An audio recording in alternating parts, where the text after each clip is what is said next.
কয়েকটি মোড়ে গাড়ির জটলা থাকলেও নেই যানজট। অপরদিকে অতিরিক্ত ভাড়া আদায়ের অভিযোগ রয়েছে যাত্রীদের। এ নিয়ে আরও জানাতে ঢাকা ময়মনসিংহ মহাসড়ক থেকে যুক্ত হচ্ছেন ইফতেখার রায়হান, ঢাকার টাঙ্গাইল মহাসড়কের এলেঙ্গা থেকে যুক্ত হচ্ছেন কাউসার আহমেদ এবং সাফার নবীনগর বাস স্ট্যান্ড থেকে যুক্ত হচ্ছেন হুমায়ুন কবির। শুরুতেই যাচ্ছি গাজীপুরে ইফতেখারের কাছে। ইফতেখার, জানাবেন সড়কে যানবাহনের চাপ কেমন দেখছেন?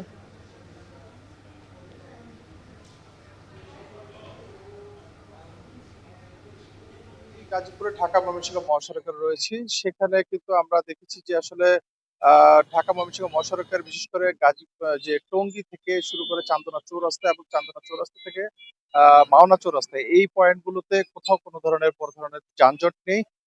মানুষজন যারা রাজধানী থেকে যারা ছেড়ে আসছে, যে সকল দূরপাল্লার বাস, সেগুলো কিন্তু এই পথ ধরে নির্বিঘ্নে চলে যেতে পারছেন। এবং পাশাপাশি সড়কে কিন্তু সকালের দিকে কিছুটা যাত্রী চাপ থাকলেও এই মুহূর্তে কিন্তু সড়কে তেমন কোনো যাত্রীদেরকে আমরা দেখতে পাচ্ছি না।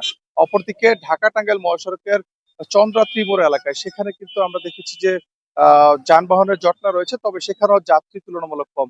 একটা বিষয় জানিয়ে রাখতে চাই, সেটি হচ্ছে গাজীপুর এই যে দুইটি মহাসড়ক রয়েছে, এই দুটি মহাসড়কে মূলত ঈদ যাত্রা শুরু হয় পোশাক কারখানাগুলো ছুটি হওয়ার পরে। তবে এবার কিন্তু ৪টি ধাপে পোশাক কারখানা ছুটি হচ্ছে, যে কারণে মহাসড়কে বাড়তি যে চাপ শ্রমিকদের ঘরমুখো মানুষের, সেই চাপটি কিন্তু এবার পরিলক্ষিত হচ্ছে না। যানজটও কিন্তু ভয়াবহ আকারে, যেটি অন্যান্য বছর আমরা দেখি, এই বছর কিন্তু সেটি কিন্তু আমরা দেখতে পাইনি। মূলত আজকে ৩য় ধাপে গাজীপুরের পোশাক কারখানাগুলো ছুটি হচ্ছে এবং আগামীকালকে অর্থাৎ ৪র্থ ধাপে সবশেষ যে সকল কারখানাগুলো রয়েছে সেগুলো ছুটি হবে। এবং আজকে যেহেতু কর্মদিবস রয়েছে পোশাক কারখানাগুলোর, সেক্ষেত্রে বিকেলের পর থেকে এই গাজীপুরের যে দুটি মহাসড়ক রয়েছে সেখানে যানবাহনের চাপ কিছুটা বাড়বে, পাশাপাশি যাত্রীদের চাপও বাড়বে। এবং এই যাত্রীদের চাপ বাড়ার সঙ্গে সঙ্গে সেই যানজট যেন না হয় এবং যাত্রীরা যেন নির্বিঘ্নে যেন তাদের বাড়িতে ফিরে যেতে পারেন, সেজন্য কিন্তু আইন শৃঙ্খলা বাহিনীর বিপুল সংখ্যক সদস্য রয়েছে, অতিরিক্ত ৫০০ পুলিশ মোতায়েন রয়েছে, পাশাপাশি পরিবহন শ্রমিক সহ অন্যান্য স্বেচ্ছাসেবী সংগঠনের কিন্তু প্রায় ১,০০০ স্বেচ্ছাসেবী কিন্তু মাঠে কাজ করছে। তো সবকিছু মিলিয়ে এখন পর্যন্ত গাজীপুরে ঢাকা ময়মনসিংহ মহাসড়কে যান চলাচল স্বাভাবিক রয়েছে। এই ছিল আমার কাছে সবশেষ। দর্শক, এবার যুক্ত হচ্ছি ঢাকা টাঙ্গাইল মহাসড়কে, সেখানে আছেন কাউসার আহমেদ। কাউসার, জানাবেন ঢাকা টাঙ্গাইল মহাসড়কে যানজটের কোনো চিত্র দেখতে পাচ্ছেন কিনা?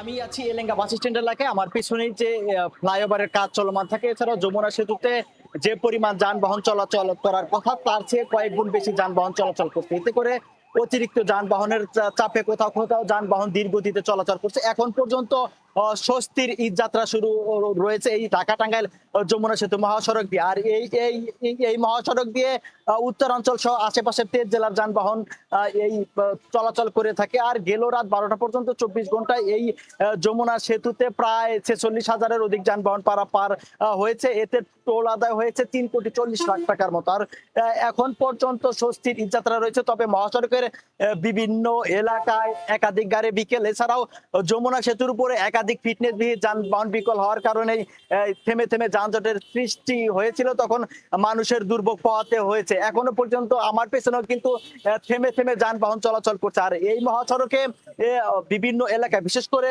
Elenga bus stand, Rabna bypass, নগর জলপাইগুড়ি গুরুত্বপূর্ণ এলাকায় ঘরমুখ মানুষের উপচে পড়া ভিড় রয়েছে। তবে এই সমস্ত এলাকায় গণপরিবহনের ব্যাপক সংকট রয়েছে।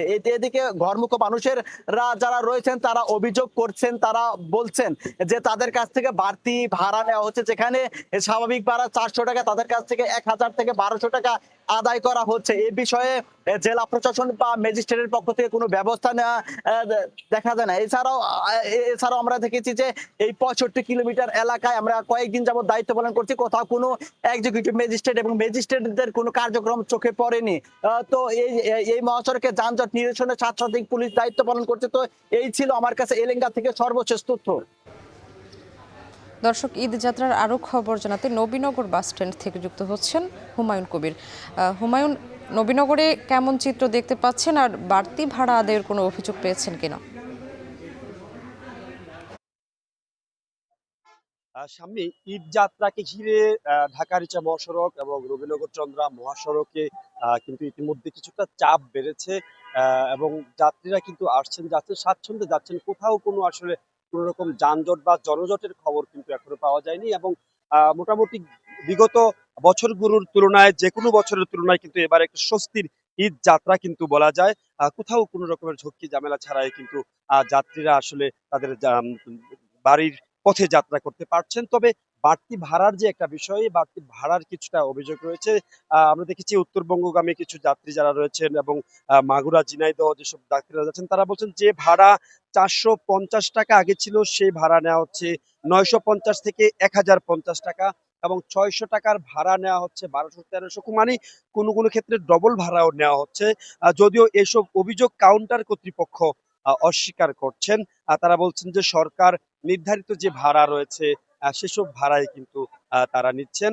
তো এছাড়া এই যাত্রীদের যেই বাড়তি ভাড়ার অভিযোগের প্রেক্ষিতে কিন্তু সাভার উপজেলা প্রশাসন আমরা দেখেছি অভিযান পরিচালনা করেছে। গতকাল কিন্তু দুটি কাউন্টারকে জরিমানা করা হয়েছে 5,000 করে 10,000 টাকা। তো সব মিলে আসলে মোটামুটি কোথাও কোনো ঝামেলা ছাড়াই কিন্তু যান চলাচল করছে। তবে দুপুরের পর যেহেতু শিল্পাঞ্চল সাভার আশুলিয়ার 80 ভাগ কারখানা, মানে 20 ভাগ কারখানা আগে ছুটি হয়েছিল, আজকে 100 ভাগ কারখানা ছুটি হবে, সে কারণে কিন্তু দুপুরের পর কিছুটা যানজটের আশঙ্কা কিন্তু সংশ্লিষ্টরা করছেন। এই ছিল সড়কের পরিস্থিতি নিয়ে আমার কাছে সর্বশেষ। BRB Hospitals Limited, কাঙ্ক্ষিত সেবার ঠিকানা।